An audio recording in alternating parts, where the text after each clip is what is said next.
Hai, Bismillahirrahmanirrahim. Assalamualaikum warahmatullahi wabarakatuh. Saya Hartoko Edo kali ini akan membahas tentang pemandu wisata berkompetensi.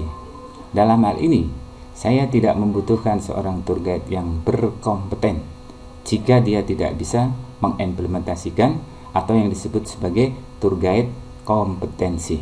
Kita bisa lihat perbedaannya, apakah itu kompeten dan kompetensi. Jadi di sini yang dinamakan kompeten adalah satu keterampilan yang dimiliki oleh seseorang untuk menunjukkan kemampuannya dalam kehidupan pekerjaannya. Nah, di sini sebagai seorang tour guide, kita harus pahami betul apakah tugas, apakah saya ini dan bagaimana. Di sini maka secara keseluruhan garis besar bahwa seorang tour guide harus mampu melakukan 10 hal kegiatan seperti yang ada pada layar ini, mulai dari bagaimana cara menuju ke daerah tersebut, kemudian travel formalities atau peraturan perundangan yang diberlakukan, hingga sampai how the best time to. Jadi istilahnya memberikan suatu saran bagaimana cara menuju ke destinasi tersebut dalam waktu yang baik. Maka di sini jika kita sudah bisa menguasai kemampuan tersebut, baru kita implementasikan dalam kehidupan nyata, yaitu saat melakukan kepemanduan. Nah, disinilah yang disebut sebagai kompetensi, yaitu mencakup segala sesuatu yang tidak hanya pengetahuan secara pasif, tapi seseorang itu secara terampil bisa menerjemahkan kepandaiannya tersebut ke dalam perilaku tempat di mana dia bekerja. Sehingga di sini harus kita ingat bahwa kompetensi tidak hanya mengetahui apa yang harus dilakukan saja, tapi bagaimana cara mengaplikasikannya ke dalam pekerjaan di lapangan. Kita lanjut di sini. Saya akan membahas untuk pertama kali pengetahuan tentang destinasi. Ada 4 hal yang akan saya sampaikan. Seorang tour guide atau pemandu wisata hendaknya harus mengerti apa itu yang disebut destinasi wisata.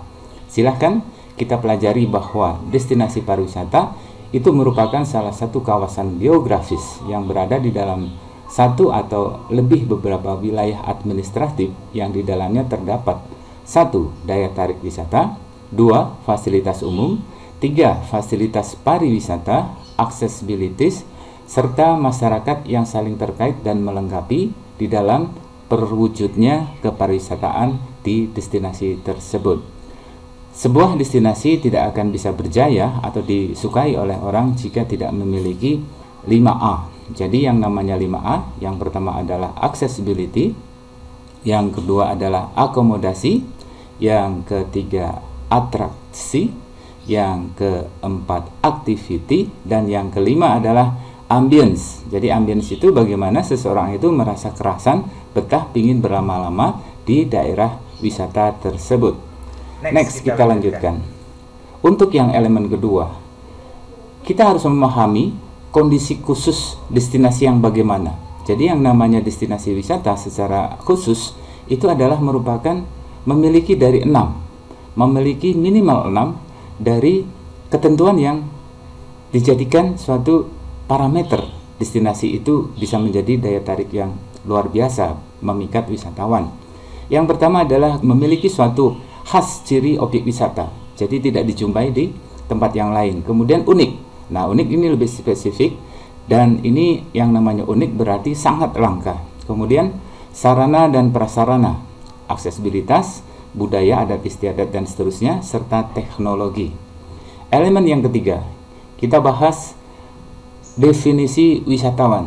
Jadi secara gambaran gampang bahwa wisatawan adalah seseorang yang melakukan suatu aktivitas, pergi dari rumahnya menuju ke daerah tertentu untuk tujuan berwisata, dan dia kembali lagi ke rumahnya, sehingga dia tidak memiliki rencana untuk mencari kerja atau lama menempati di daerah tersebut. Baik, yang keempat, mengenali kebutuhan khusus wisatawan. Seorang tour guide harus memiliki kemampuan mengenali kondisi destinasi wisata. Kemudian yang kedua, kemampuan untuk memenuhi kebutuhan wisatawan. Oke. Kemudian berikutnya saya akan membahas tentang perangkat perjalanan. Apa yang dimaksud perangkat perjalanan? Mari selalu ikuti channel saya Hartoko Edo. Terima kasih. Salam kompetensi.